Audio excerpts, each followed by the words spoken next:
deep down, we tend to think, well, okay, the private sector surely is a bit more efficient, it is a bit more innovative and so on. But the really interesting thing is that these assumptions aren't true if you look at the actual empirical evidence. I mean, in terms of efficiency, to take that, there's now years of experience of privatisation. So there's been time for lots of studies to be done, quite serious comparative studies between public operators and private operators in the same sector, across countries, across time, all the rest of it. And so and what the consistent message coming out of all those studies now in all sectors, in water, in electricity, in public transport, in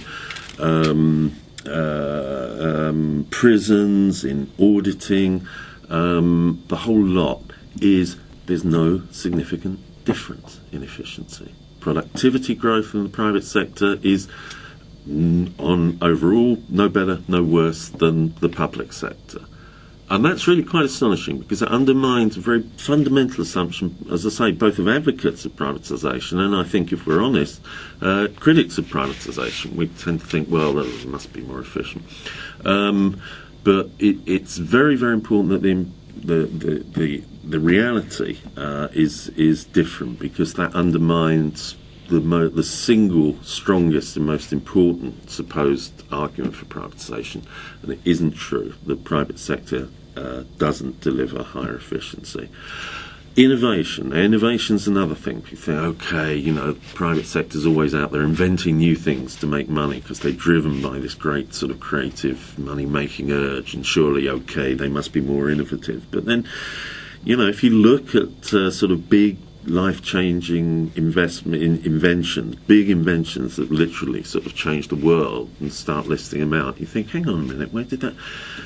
You look at things like computers. Computers were invented in the public sector. The internet wasn't invented by Microsoft. In fact, Microsoft thought it was just a kid's game to start with. They really didn't understand it. The internet was invented in the public sector, through universities and defence establishments needing to establish an internet. It was public sector. So we have computers invented in the public sector. We have the internet invented in the public sector. We invented space travel in the public sector, and all the things that spin off from that, including non-stick saucepans, thanks to public sector innovation.